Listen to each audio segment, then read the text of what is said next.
And రిలాక్స్కి స్వాగతం. పిల్లలు, ఈరోజు ఒక చిన్న కథ విందామా?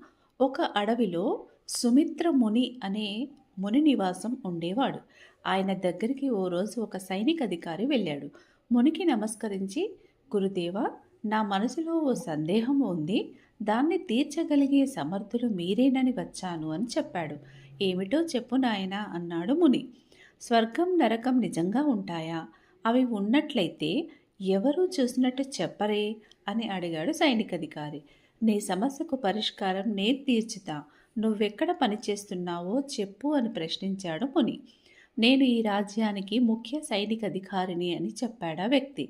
నీలాంటి తెలివి తక్కువ వారిని సైనికాధికారిగా ఎవరు నిర్మించారు అని అన్నాడు ముని.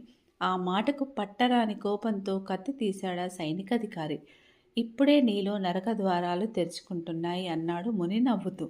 ఆ మాటలకు సేనాధిపతి ఆలోచనలో పడి, క్షమించండి, ఏదో ఆవేశంలో అన్నాను అని చేతులు జోడించి అన్నాడు. ఇప్పుడు నీలో స్వర్గ ద్వారాలు తెరుచుకుంటున్నాయి.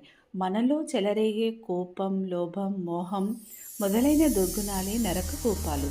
అందరికీ సుఖ సంతోషాలు సమకూర్చే శాంతం, కరుణ, దయ, ఓర్పు వంటి సద్గుణాలు ఉన్న మనసే స్వర్గం. నరకం, స్వర్గం మన మనసుల్లో ఉన్నాయి అన్నాడు ముని.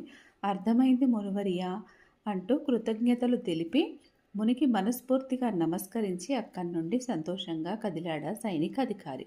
చూసారా పిల్లలు, మన లోపల ఎటువంటి కోపము, లోభము, మోహము అనేవి లేనట్టయితే అవే మనకు స్వర్గంగా ఉంటుంది. Thank you.